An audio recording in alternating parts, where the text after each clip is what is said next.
Welcome to Want More with Dr. Moore, the criminologist of the Bay, where we discuss the criminal justice system and many other interconnected systems that influence the justice system, including education, politics, and law.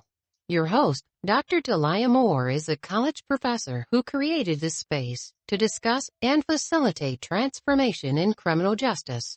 Each week, we'll interview dynamic leaders and changemakers in both the professional and private sectors who are impacting justice as we know it to educate, empower, and enact the changes you want to see.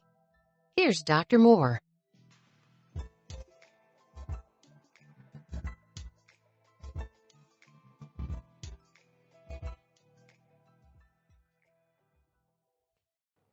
Welcome to Want More with Dr. Moore, the criminologist of the Bay, where we bring you stories and insights from the intersection of justice and society. I'm your host, Dr. Talia Moore, and today's guest is Chief LeRonne Armstrong, former Chief of Police for Oakland Police Department. Chief Armstrong is currently running for position on the Oakland City Council. Chief Armstrong brings a wealth of knowledge and over 2 decades of law enforcement experience. He is from Oakland, so brings knowledge about the city and is a true testament to leadership and what it looks like even in the face of challenges. Thank you and welcome, Chief LeRonne Armstrong. Well, thank you for having me, Doctor. Thank you for being here. So today we're gonna ask a couple of questions, right? Get to know what's going on in the life of our chief, former chief here, new things that are happening, and any bits of knowledge that you would like to impart along the way in our conversation. Yeah, looking forward to it. All right. So I have some questions that cover topics including your experiences, challenges, your leadership philosophy, your thoughts on policing in today's society, and the state of affairs within your beloved city of Oakland. But first, I'd like for you to share about your personal journey. So, Well, yeah, I mean that's really where it all started, right? That a kid growing up in Oakland and West Oakland in particular, the home of the Black Panthers, in the '70s when I grew up. It was really about social justice and about not really trusting government and not trusting police in particular. And so I didn't grow up with a relationship with police or ever thought that policing would be my future career. But growing up there in a community that was also written with violence and other issues, unfortunately, when I was 13, my brother was murdered at Oakland Tech High School when he was 16 and I was 13, and he was shot and killed. And that really changed my life. It really, highlighted the fact that, violence was closer to me than I'd ever seen it before. It brought trauma and grief to my family, but it also brought the police in my life at that time because they were investigating this homicide. And so for the first time, I had to open my doors. My mom had the police in our home, and the homicide detectives were speaking with my family. And that was really the first time I'd had police inside my home and communicating with us. And that was different. And then, 2 days later, they came back and they brought us what we thought was positive information, which was that they had arrested the person that was responsible for his death. And then that gave me a different view of police. It brought some clarity to the fact that police could be a part of the safety response in my community. Police could do some good in my community. And it was really for me an eye opener about safety in my own community. And so I took that with me, and when I went to college at Sacramento State and graduated in criminal justice, I still thought about what I could do to give back to my community. And that's when I joined the Alameda County Probation Department and began to work at Juvenile Hall. And as I was working at Juvenile Hall, really doing mentoring with young African American boys that had obviously been involved in crime, and really highlighting to them, my experiences of going to college and getting out of West Oakland and seeing something else on an academic campus and really being a student on the campus, I think it began to resonate with them in some ways. And then one evening, Oakland homicide detective came to meet with one of our detainees in juvenile hall, and after he had finished his meeting with this young man, he came back to me and said, you know, that young man talked about you and he looked at to you as a role model, and he really expressed wanting to be like you when he grew up. And I said, oh, that's really nice, and I appreciated that. And then in that moment, he said I should join the Oakland Police Department, that I could be a benefit to my community. And that officer happened to be a sergeant at the time. His name was Ursi Joyner, and Sergeant Joyner at that time said I should join the Oakland Police Department, and I applied for the Oakland Police Department. It's the only police department I've ever applied for, and I joined the police department in 1999 and spent nearly 25 years there. Wow. I mean, it's like tragedy and a triumph, listening to the origins of your story. Yeah. Yeah. So thinking back on your tenure as an officer, what are some of the most important lessons you learned about leadership and community engagement? Well, the first thing I learned was always being authentic and never, giving up on my connection with my community. I always, champion the fact that I was from Oakland. I always really allow people to understand that I had a connection with my community that meant a lot to me. And I always made sure that I worked with organizations, community-based organizations, Parks and Recs, and others to really be a role model and a positive, influence in my community, and really never giving up on the fact that I came to the police department because I wanted to make my community better. I wanted to make it safer, but I also wanted to be an example to my community of what a good police officer looked like, a police officer that they can trust, a police officer that they could look to when they had some concerns about their safety, a police officer that they felt comfortable with coming in and making decisions that would impact their families. And so, I would oftentimes, when people would say to me, I can't believe you became a police officer, I could never do that. And I would always ask them rhetorically, hey, who would you rather come into your home? Would you rather see me show up during a crime or crisis, or would you rather see someone else that looks different than me? And overwhelmingly, they would always say, I would rather see you come in. And I'd always ask them why. And they'd say, because I trust you, I know you. And I said, that's exactly why I became a police officer, because you deserve to have somebody that responds to your emergencies that you know and that you trust. And for me, that's true community policing. That was part of my leadership style, being a servant leader, really serving my community, trying to be a commander that was actually providing opportunities for my staff, trying to make sure that I supported them and gave them what they needed to be successful. That was really my leadership style, leading by example, being out there on the front line in the community, showing officers how valuable it was to get to know people and to have a relationship with that community. And I think that's what resonated with people around me, was that there was a genuine connection between me and Oaklanders because of my care and my passion for my community.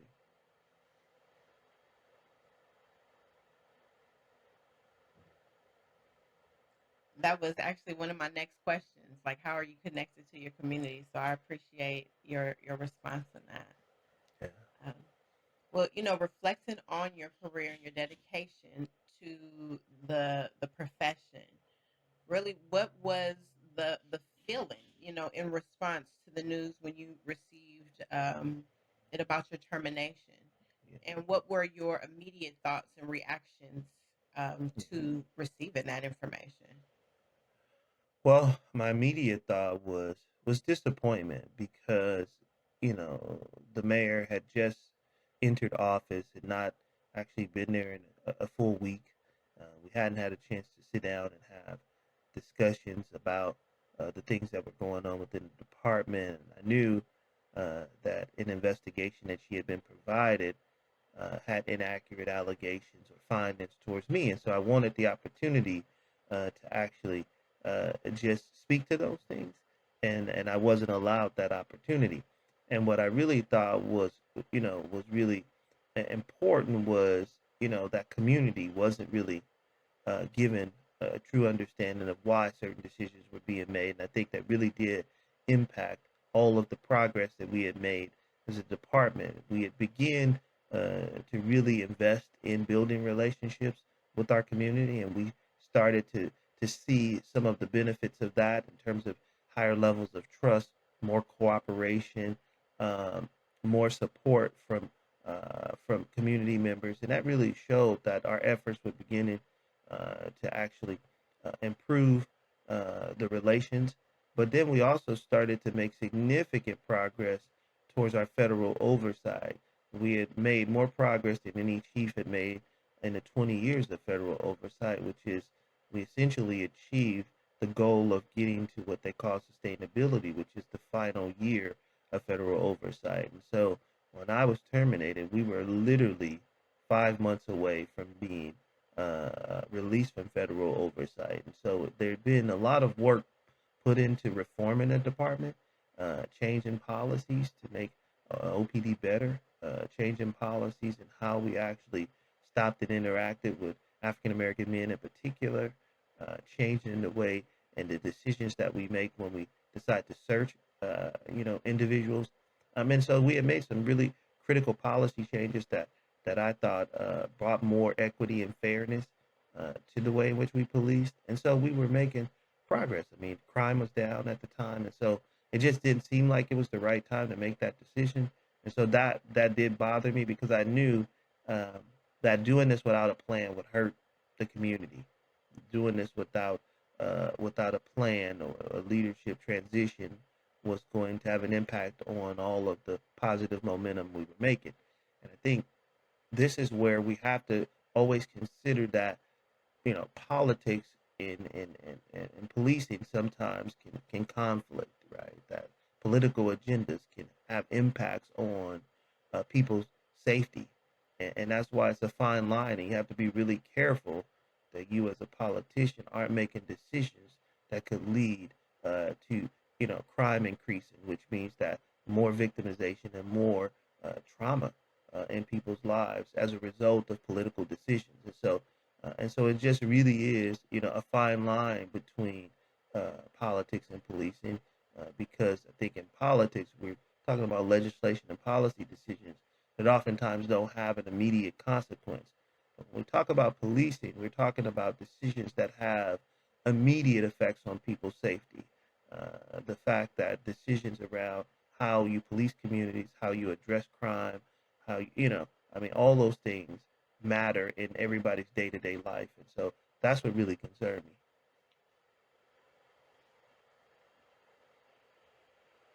Little reflection on that, how you came in and how you left. Mhm.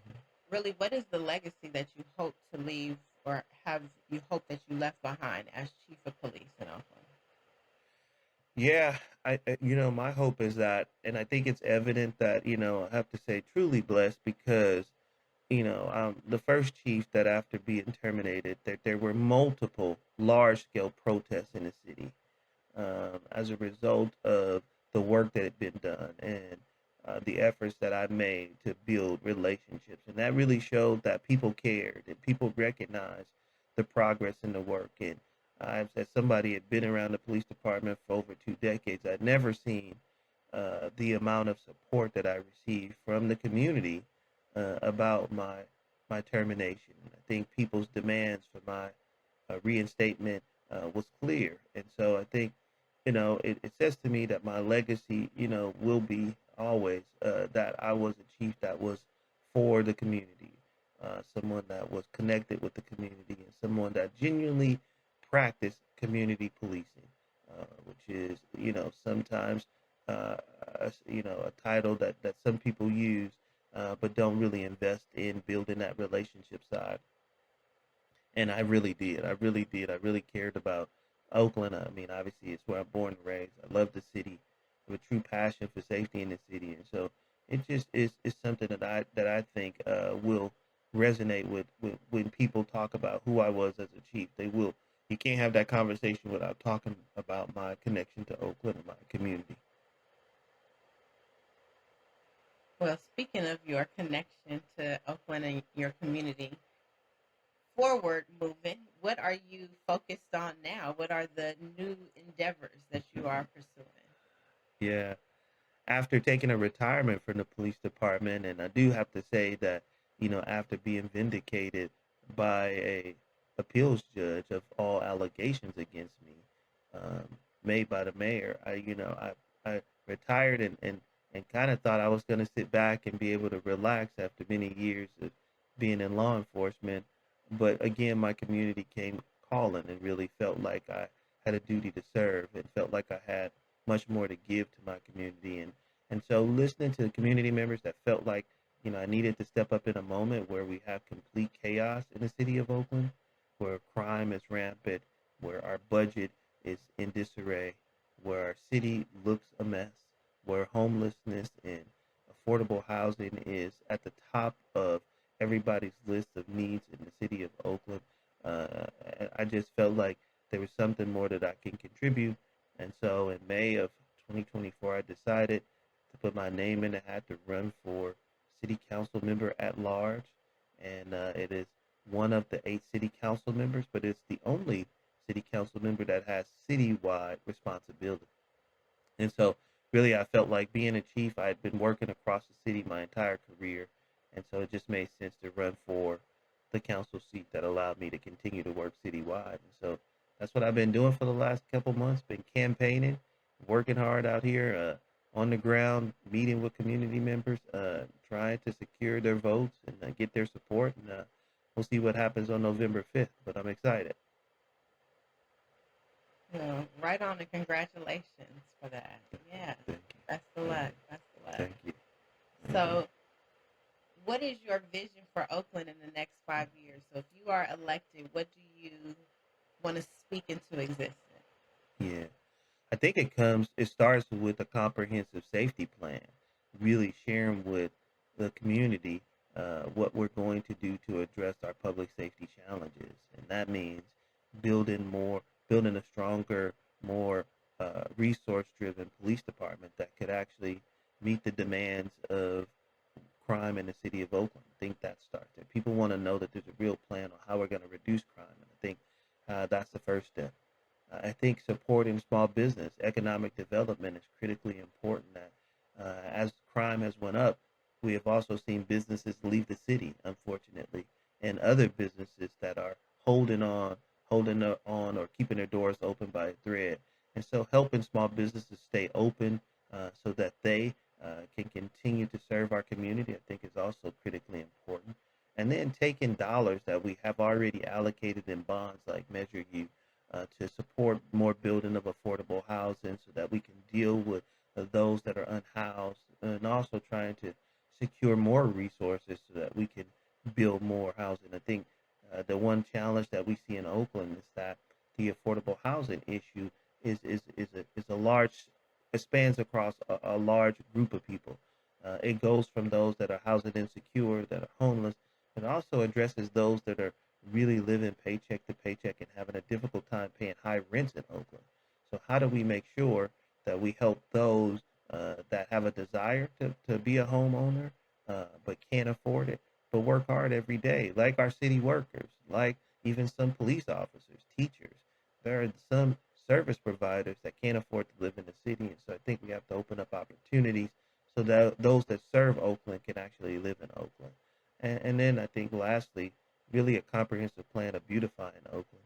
Oakland is a city with terrible streets filled with potholes that need to be repaired. We have blight and trash along our city.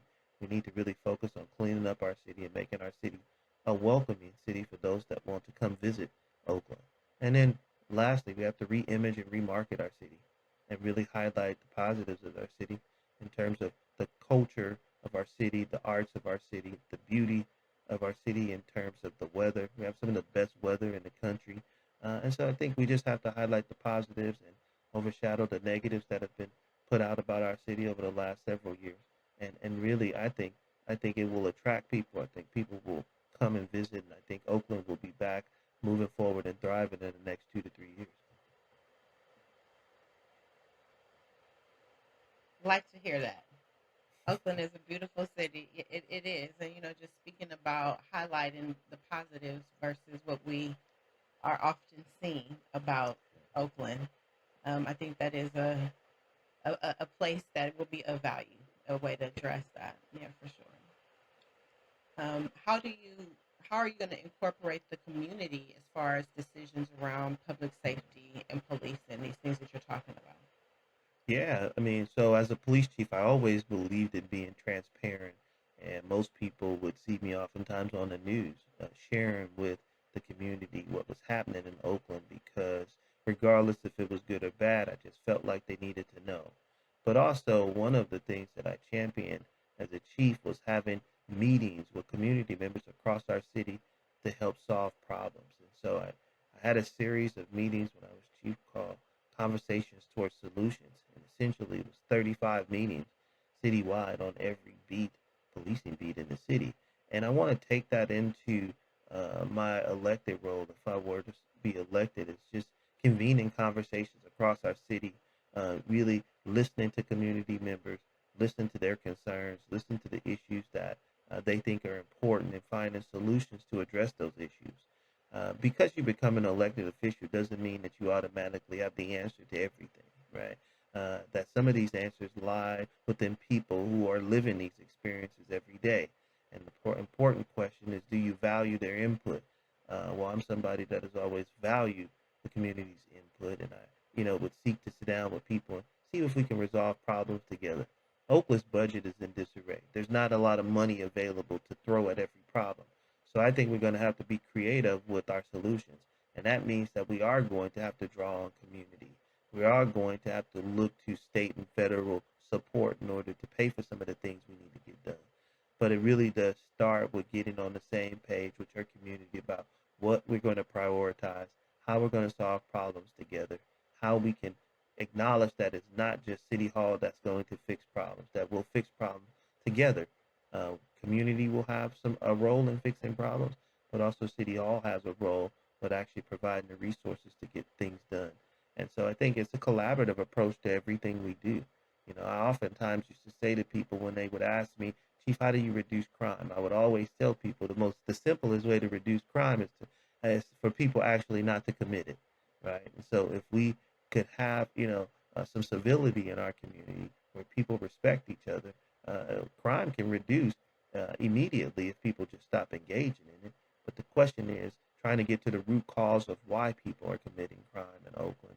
What resources can we provide to help reduce people's need to commit crime in the city, and then working together to solve those problems? And so that's really what my focus will be, and community will be a part of everything that I believe that we do in this city. That sounds great. And so that's the end, right? Or the beginning of the end results, right? But you got to get there. So it's November 5th is a couple of months away from us. As you are preparing, working with your campaign, what do you anticipate will be your most significant challenges, and how do you foresee, or what is your plan to overcome them? Yeah, so 44 days left to election. Some say 2 weeks till ballots are dropped in people's mailboxes. And so really people can start voting in the next 2 weeks. And I think the challenge is just continuing to get your message out to voters across the city, trying to make sure that people have registered to vote, right? So many people have not registered to vote. We need to get people registered so that their votes can count. I think in minority communities, we need to really understand how the sacrifice that has been made by our ancestors so that we could vote, so that we could participate in elections like this. And I think it's critically important that we make sure our voices are heard. Oftentimes people complain about City Hall, about the decisions of elected officials. And it's hard to complain when you don't participate in the process. And so the process means in the democracy that you exercise your right to vote. And so really encouraging people to vote, and vote whether it's for me or for somebody else, just get involved. I mean, we can't sit back and criticize those that are sitting in leadership positions when we didn't utilize our voice. And so I'm, really encouraging people to get out and vote. This is a critical election, both at the local level, but also at the national level.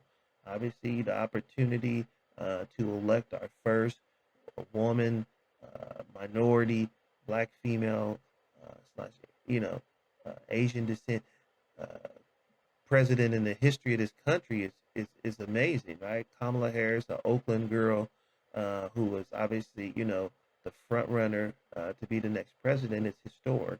And for all of us to have an opportunity to be a part of this historic election and say that in our lifetime we were able to participate in the vote that put the first African American woman in the White House, I think would be an amazing thing for us as a race, as a culture, but as a community to say we participated in that process. And so I hope people register to vote. I hope that we're prepared to drop those ballots, but that's what we're working on, getting that message out, pushing to vote LeRonne Armstrong on your ballots in Oakland on November 5th or whenever you decide to drop your ballots.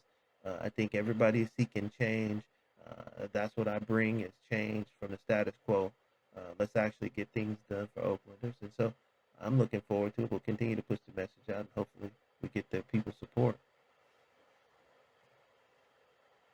All right, November 5th. So what is one personal commitment you would like to make to the residents of Oakland if elected? Well, one personal commitment is that I'll be accessible. The one thing I pride myself on is being accessible to those who have issues that I can help with. And so even after leaving the office of the chief of police, I've still made myself accessible to community and tried to help out in the community as much as I could. And I will do that as an elected official. And I think that's critically important because there's so many issues that people have concerns about in the city of Oakland. And oftentimes they will tell you that they can't get in contact with the elected officials to help solve or resolve these issues. I've never been that person. Even as chief, I tried to answer and respond to as many calls and emails as I could. And as an elected official, I'll be the same way, responsive and trying to solve problems on the behalf of Oaklanders. I want people to feel like that because I'm in office, things are getting better. Uh, my mother always told me, she said, when you take on responsibility, the only thing she asked me was to make things better today than it was yesterday. And so that's really always been my focus is how do I improve, commitments that I've taken on. And I think I'll bring that same belief and idea into office as an elected official is get things done, move things forward, and make today better than yesterday. That's a great message. Yes, I like that. Make it better than the day before. Okay. Yes. Yeah, that's forward movement right there. Yes, it is, right? Right. And the reality is that it doesn't have to be big steps forward. It just has to be a step forward, right? And so you don't want to tell people that you can solve every problem overnight. But what you want to commit to people is that we're going to get something done today. We're going to get something done today and be better than we were yesterday. And that's really what I focused on even as police chief. I would tell officers every day, hey, let's just go out there and make a difference today. Let's just be better today. Let's make sure that we make this city safer for somebody today. And I think if you do that, then you've accomplished your goal of making Oakland safer because Oakland is just a bit safer than it was the day before because of what you did, your effort. And that's the same idea I'll bring into my role as a council member. It's just trying to solve problems and make things better. All right. Well, I have one final question for you, and it's actually like a call to movement, right? Let's see. So for listeners inspired by your vision and your candidacy, what specific action can they take to support your campaign and engage with the community? Well, they can support my campaign by going to armstrongforoakland.com, armstrongforoakland.com. You can sign up to volunteer. You can sign up to host an event where I'll come out and speak at your event and speak to those that you bring together and want to hear our message. donate at armstrongforoakland.com. Elections or campaigns are not cheap. They're expensive, and so we have to continue to raise money so that we can get the message out. But if they go to our website, there's multiple ways that you can help. It doesn't have to be a ton of money. Every dollar helps. Every dollar goes towards the goal of getting the message out to our community about what we want to bring to City Hall. But I think most importantly for me is let's sign up to vote. Let's make sure those votes count.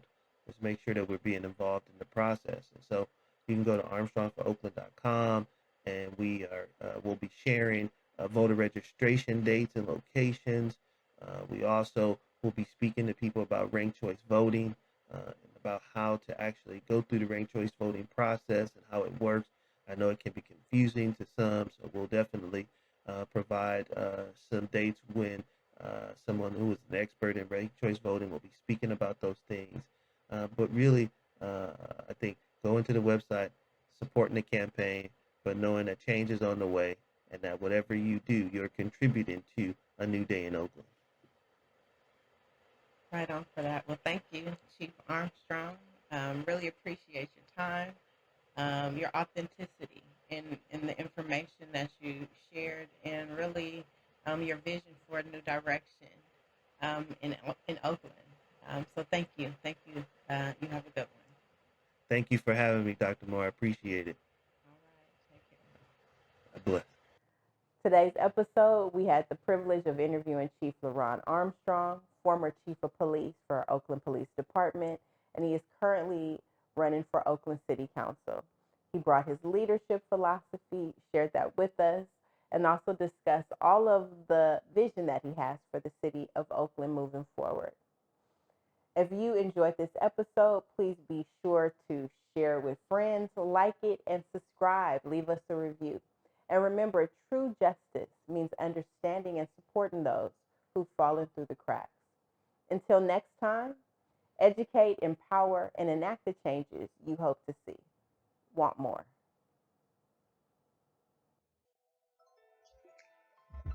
Want more with Dr. Moore, the criminologist of the Bay?